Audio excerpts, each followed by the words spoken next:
Bom, em outros vídeos, outras aulas, a gente discutiu a importância do processo de geração da keystring para a segurança de uma cifra de string. Só lembrando que strings são aqueles bits que são gerados a partir da chave e que são combinados com os bits da mensagem plana para gerar os bits da mensagem cifrada. Nesse vídeo de hoje, nessa aula de hoje, a gente vai estudar uma estrutura que se chama LFSR, ou Linear Feedback Shift Register, que é uma estrutura bastante simples, mas que dá origem a uma sequência de bits com boas propriedades estatísticas. E, portanto, essa estrutura está na base de algumas das cifras de string que ainda hoje que hoje em dia, né, são usadas na prática, né? Então é uma estrutura que é importante ser conhecida por ser base para a construção de cifras de string.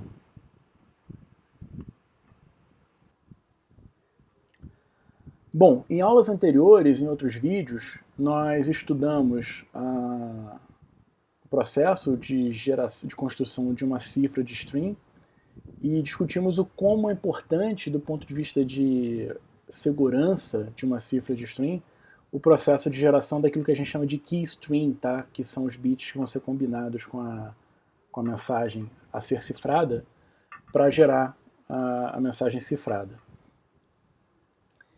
E aí nós também estudamos algumas abordagens que tinham problemas no que diz respeito à praticidade, que é o caso do one-time pad, e problemas em relação à segurança, que é o caso em que eu uso um PRNG não criptográfico para gerar uma keystring. E discutimos que uma solução seria usar a estratégia, sim, do PRNG do ponto de vista de arquitetura, mas em vez de usar um PRNG não criptográfico, tentar construir um gerador de números aleatórios determinístico, né, algorítmico, cuja saída, cuja keystring tivessem propriedades que lembrassem a números aleatórios, que na verdade que fossem indistinguíveis de um gerador truly random, tá? Então, se eu consigo reproduzir uma arquitetura baseada em um PRNG para geração de keystring, mas a saída desse PRNG é indistinguível de um True Random Number Generator, eu tenho aí o melhor de todos os mundos, do ponto de vista de praticidade e do ponto de vista de segurança. E aí uma ferramenta que tem sido muito utilizada para gerar esses bits que parecem aleatórios é a chamada Linear Feedback Shift Register, que é a aula de hoje.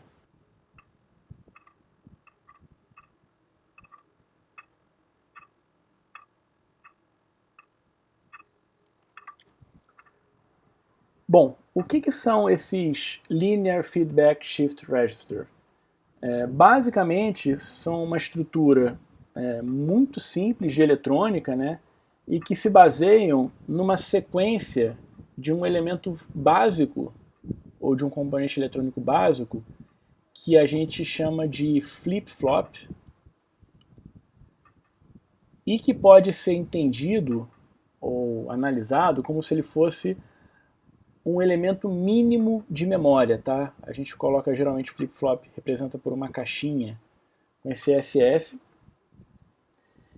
E em que sentido que ele é um elemento mínimo de memória, né, de memória unitária?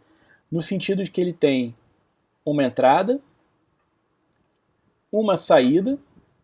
Essa entrada e saída são de um bit, tá?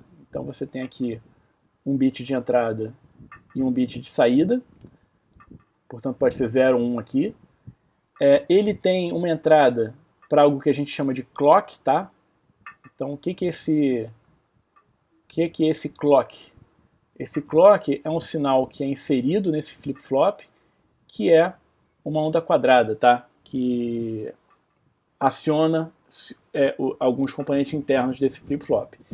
E no momento em que esse flip-flop recebe um clock, o sinal ou o bit que está registrado na entrada, ele vai ser transmitido, né, ele vai ser repassado para a saída. Então, se na entrada eu tiver um bit 0,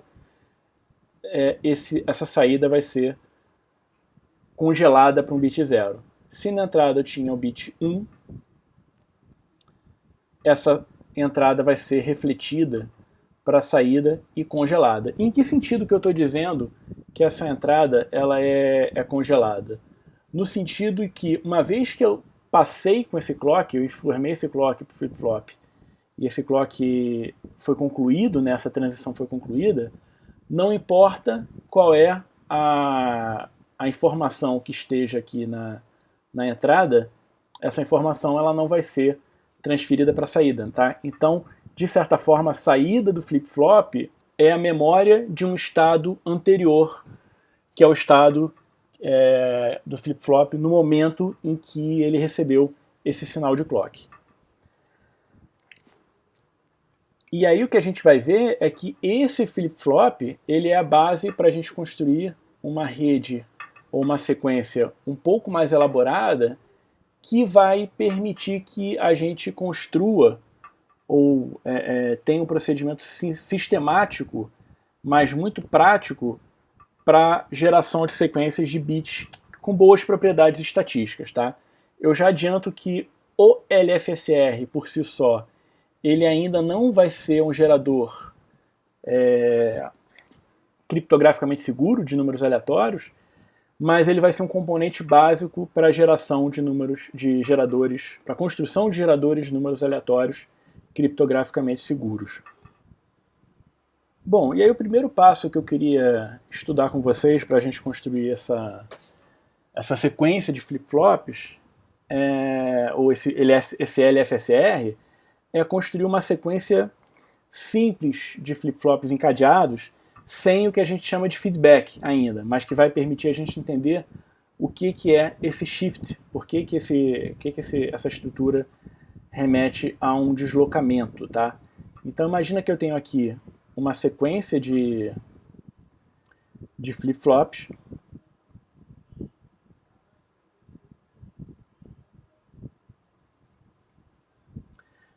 cada um desses flip-flops tem aqui uma entrada de clock, né, como a gente tinha definido.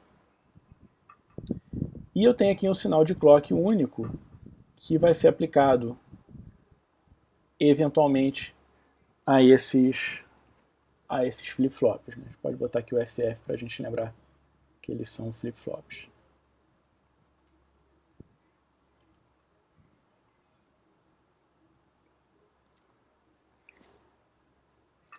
E aí, em que sentido que a gente diz que essa estrutura está associada a um deslocamento de bits? Porque suponha que eu tenho um determinado bit aqui na entrada desse primeiro flip-flop, desse flip-flop mais à esquerda. Esse bit 1 aqui é o bit que está na entrada do flip-flop 0, a gente pode chamar, né? que é o primeiro flip-flop, o flip-flop mais à esquerda. Vamos nomear esses flip-flops, flip-flop 0, flip-flop 1, flip-flop 2. O que acontece é que toda vez que eu emito um sinal de clock para esses flip-flops, esse sinal, obviamente, vai chegar a cada um desses 3 flip-flops, e o efeito desse sinal de clock nesse primeiro flip-flop, como a gente acabou de estudar, é justamente a transferência desse bit de entrada do FF0 para a saída dele. E aí, eu vou até usar a mesma cor, que é a cor do clock. O efeito desse clock sendo aplicado ao FF0 é justamente a transferência desse bit aqui, que está na entrada do FF0, para a saída desse FF0 e, consequentemente, para a entrada do FF1. Se eu aplico novamente um sinal de clock, esse aqui é o meu segundo sinal de clock, o impacto vai ser pegar esse bit 1 que está na entrada do FF1 e o FF1 vai transmitir esse sinal para a saída desse FF1, portanto, a entrada do FF2. E se eu fizer esse processo mais uma vez, o que vai acontecer é que esse FF2, ao receber esse terceiro sinal de clock, ele vai transferir o bit 1 que está na entrada dele para a saída do FF2.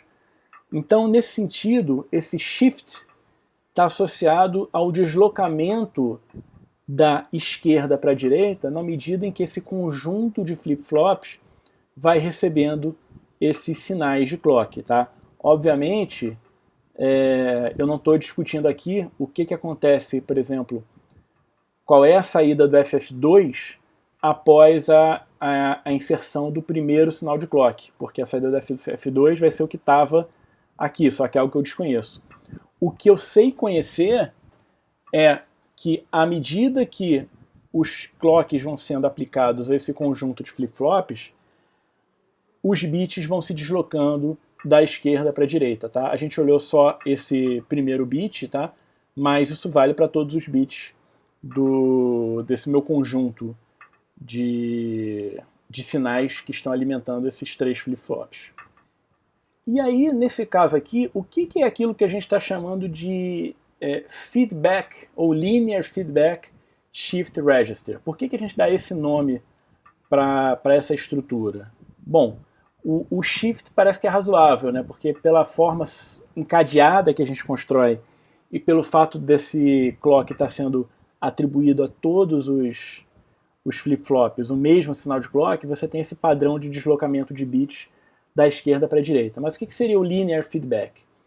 O linear feedback é exatamente uma estratégia para você inserir na entrada do primeiro flip-flop ou do flip-flop mais à esquerda informações, um bit que dependa de outros bits desse conjunto aqui. Né? Então, basicamente, eu vou pegar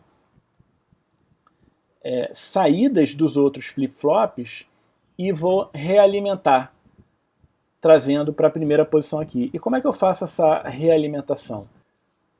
Para fazer essa realimentação, eu vou criar um canal de retorno que vai permitir qualquer bit dos flip-flops à direita do FF0 possam retornar e influenciar na entrada desse FF0. Como é que eu vou fazer isso? Cada um desses bits de saída, no caso aqui a saída do FF0, a saída do FF1 e a saída do FF2, vai poder retornar para a entrada do FF0, só que como eu tenho possivelmente mais de um bit retornando, esses bits eles vão ser combinados em um único bit. E qual é essa forma de combinação? É justamente por meio de um OU exclusivo. Tá? Então, por exemplo, uma coisa que eu poderia fazer é escolher, olha, eu vou combinar a saída do FF1 com a saída do FF2 por meio de um OU exclusivo. Então, tenho aqui o meu FF2, a saída retorna, o meu FF1 é combinado com um FF2 por meio de um OU exclusivo. E nesse caso aqui em particular, eu optei, por exemplo, por não combinar o FF1 e o FF2 com o FF0. Tá? Esse retorno aqui, ele não aconteceu.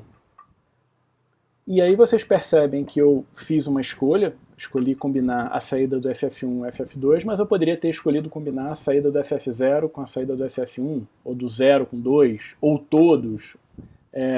Existem muitas formas possíveis de realimentações, na verdade, da ordem de 2 elevado ao número de flip-flops que eu tenho, né? 2 elevado a n menos 1, porque uma dessas opções é eu não ter nenhuma realimentação, né? Mas aí eu não tenho feedback.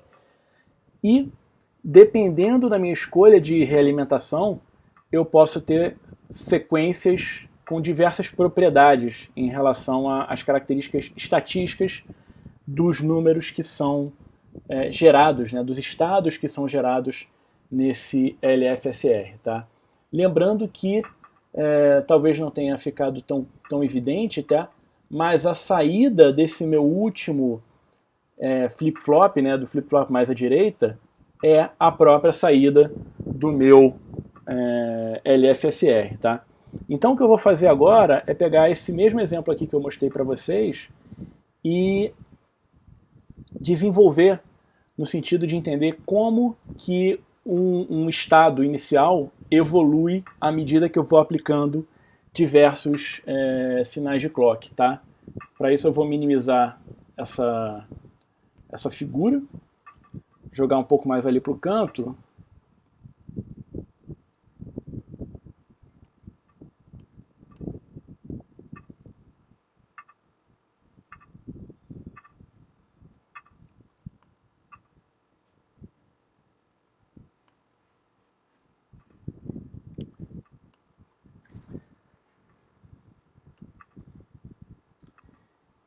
E agora a gente vai montar um diagrama que vai considerar a evolução do estado interno desse conjunto de flip-flops, que a gente está chamando agora de LFSR, à medida que ele vai recebendo vários sinais de clock, tá? E aí, como esse estado aqui foi construído apenas para aquele exemplo onde eu ainda não tinha o feedback, né, esse monte de uns aqui, eu vou apagar esses vários estados. Até para não perder o histórico, eu vou duplicar esse quadro aqui. Pronto. E vou apagar aqui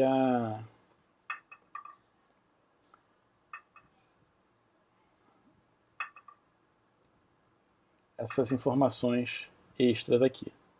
Tá? E aí a gente vai assumir que o meu estado inicial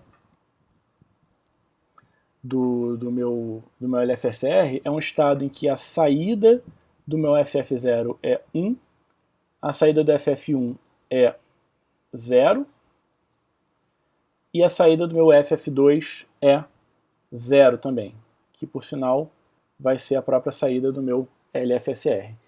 E eu gostaria de estudar como esse sistema vai evoluir à medida em que eu vou inserindo aqui vários sinais de clock nos flip-flops, tá?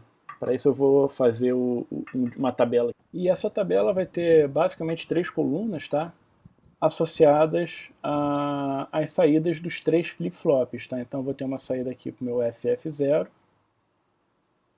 uma coluna para o meu FF0, uma coluna para o meu FF1 e uma coluna para o meu FF2. E eu vou preencher inicialmente de acordo com esse estado inicial, né, onde eu tenho a saída do FF0 sendo 1, do 1 sendo 0 e do 2 sendo 0. Tá? Esse é o meu estado inicial. E aí eu vou tentar entender qual é o efeito de aplicação de mais um sinal de clock nesse conjunto de flip-flops aqui. Né? E aí isso vai depender, obviamente, da regra de realimentação. Qual é essa regra de realimentação que está sendo aplicada? Eu estou combinando a saída do FF1 com o FF2, ou seja, eu estou combinando sempre esses dois elementos das duas últimas colunas por meio de um exclusivo, e esse valor é jogado aqui para o início, para a entrada do FF0. Na hora que eu aplico o clock, ele passa para a saída do FF0. Né? Então, quando eu aplico o clock, esse ou exclusivo esse vem para cá. 0 ou exclusivo 0 dá 0. Adicionalmente, esse comportamento a gente já viu, as entradas são transferidas para saídas. Né? Então, a entrada do FF0 a entrada do FF1, que era esse 1 aqui, que é a saída do FF0, né? Vem para a saída do FF1. Né? Então esse 1 ele passa para cá.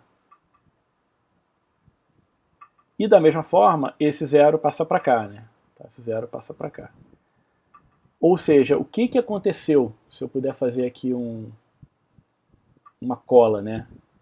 Eu peguei o ou exclusivo desses dois elementos e joguei para cá.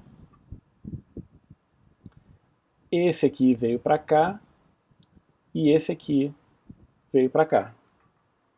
De novo, esse ou exclusivo esse, que era a saída de 1 e saída de 2, vem para a entrada de 1, a saída para a entrada do 0, a saída do 0, que era 1, e portanto está na entrada do 1, passa para a saída do 1, então eu tenho esse deslocamento aqui, e a saída do 1, que era a entrada do 2, passa a ser a saída do 2. Esse é o padrão que vai ser observado, tá? Se eu rodar isso aqui mais uma vez, mais um sinal de clock, o que vai acontecer? Mesmo padrão, 1 ou exclusivo 0 dá 1. O 0 vem para cá, a entrada do 0, a entrada do 1 passa a ser a saída do 1 e a entrada do 2 passa a ser a saída do 2. E esse padrão ele vai se repetindo. 0 ou exclusivo 1 dá 1, esse vem para cá, 1 vem para cá, 0 vem para cá. Novamente, 1 ou exclusivo 0 dá 1, 1 vem para cá, 1 vem para cá. 1 ou exclusivo 1 vem para cá, que é 0, 1 vem para cá, 1 vem para cá. 1 ou exclusivo 1, de novo, dá 0, 0, 0, 1. 0 ou exclusivo 1 vai dar 1, 0 vem para cá, e o 0 vem para cá. E aí, nesse momento, eu vou parar. Por que eu vou parar? Porque eu cheguei num estado que é exatamente o mesmo estado que o meu estado inicial, se vocês observarem aqui. Então é óbvio que se eu aplicar um outro sinal de clock, ou seja, aplicar essa mesma transformação, 0 ou exclusivo 0, esse cara o FF0 vai voltar a ser 0, o FF1 vai voltar a ser 1 por causa desse deslocamento, o FF2 vai voltar a ser 0 por conta desse deslocamento, e eu vou voltar a ter vou passar a ter uma repetição. Observa que essa repetição tem um período grande, né? Porque se eu tenho 3 flip-flops, portanto eu tenho 2 elevado ao cubo, que é igual a 8 estados possíveis, eu tenho 7 estados nesse... Aliás, eu tenho 7 estados nesse ciclo, né? O oitavo é a repetição. Então eu tenho um ciclo bastante grande. E, na verdade, esse ciclo de tamanho 7 é o maior ciclo possível, porque ele tem todos os estados possíveis, né, todas as combinações de bit de tamanho 3, a menos da combinação 000. Só que a combinação 000 ela é aquilo que a gente chama de ponto fixo, às vezes, né? É uma combinação que não muda, né? Porque eu vou ter 0 combinando com 0, vai jogar aqui para a entrada 0, vai transmitir para a saída 0, então se eu tenho um estado inicial 000, eu nunca saio desse estado. E de fato, o maior estado possível para maior ciclo possível, para um LFSR de tamanho n flip-flops é 2 elevado a n menos 1. A gente não vai demonstrar isso, mas isso é um fato. Inclusive, a gente sabe como encontrar esses ciclos de tamanho máximo.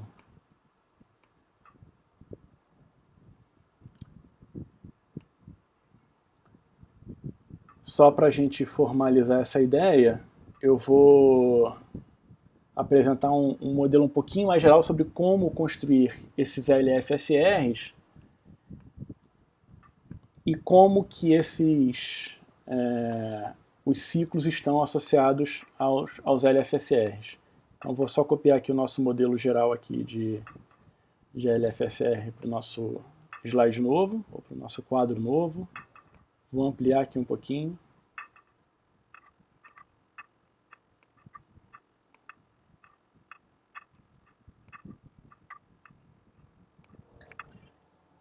E aí o que eu sempre comento é que o LFSR tem então essa sequência de flip-flops e um canal de realimentação que vai pegar o sinal de flip-flops à direita e jogar para a entrada do flip-flop mais à esquerda. E aí o número de escolhas que eu tenho é o número de possibilidades que eu tenho entre, para cada um dessas saídas de flip-flop, né, trazer ou não essa saída para uma combinação que vai ser realimentada, né, que vai realimentar a entrada. Então, eu tenho aqui uma série de possibilidades de combinações. Alguns desses flip-flops, alguns desses estados vão realimentar a entrada e outros não vão. Tá? O que eu posso imaginar é como se eu tivesse uma chavezinha aqui que pudesse ser aberta ou fechada, e para cada escolha de chaves aqui que eu faça, eu vou ter um LFSR diferente. Então eu posso ter um LFSR onde eu fecho essa chave aqui, mantenho essas duas abertas, onde eu mantenho essa fechada, essa aberta e essa fechada. Cada uma dessas possibilidades vai dar um LFSR com um comportamento diferente. Uma das propriedades mais importantes associadas aos LFSRs é exatamente o tamanho do ciclo, né? O tamanho do período ou quanto tempo que eu levo para repetir um estado, né? Idealmente eu gostaria que esse LFSR tivesse um comportamento próximo de um número aleatório, portanto que ele demorasse muito até um cenário de repetição. Na prática o que acontece é que a gente sabe, inclusive, como encontrar esses bons LFSRs, tá? E aí a gente não vai entrar em detalhes aqui nesse vídeo, mas eu tenho como associar esses LFSRs a um polinômio. Esse polinômio vai depender, então assim, é um polinômio com coeficientes binários, tá? E esse polinômio vai ser construído de acordo com os estados, né, que realimentam a entrada do LFSR. E aí, de acordo com propriedades desse polinômio, você consegue inferir se esse polinômio tem um ciclo máximo, né, aquele período máximo que eu comentei de 2 elevado a m menos 1. Especificamente, esses polinômios que vão ser associados a bons LFSR, eles são polinômios que têm a propriedade de serem irredutíveis, eles são uma espécie de número primo dentro dos polinômios, tá? Mas a gente não vai entrar em detalhes sobre o que é isso e por que isso funciona, é só dizer que a gente sabe encontrar quem são esses LFSRs com período máximo. Bom, isso é o que eu queria apresentar para vocês em relação aos LFSRs, né, os Linear Feedback Shift Register. São ferramentas interessantes por serem, por um lado, muito simples de serem construídas, né? Esses flip-flops, eles são construídos com alguns poucos componentes eletrônicos, a realimentação e aqueles OUs exclusivos também são bastante baratos do ponto de vista de custo de componentes. E apesar dessa simplicidade, eles têm a possibilidade de construir, dar origem a sequências de bits e a configurações de estados bastante interessantes do ponto de vista de propriedades estatísticas. Ainda não é um gerador criptograficamente seguro, mas a gente vai ver que com a combinação de alguns poucos LFSRs e alguns padrões de realimentação, aí sim você consegue construir alguns geradores criptograficamente seguros e algumas cifras de string que até o presente momento ainda não puderam ser quebradas na prática. Tá? Então você tem geradores e cifras bastante fortes baseadas em alguns poucos, 3, 4 LFSRs, e isso a gente vai poder ver em outras aulas e outros vídeos. Obrigado. Até a próxima.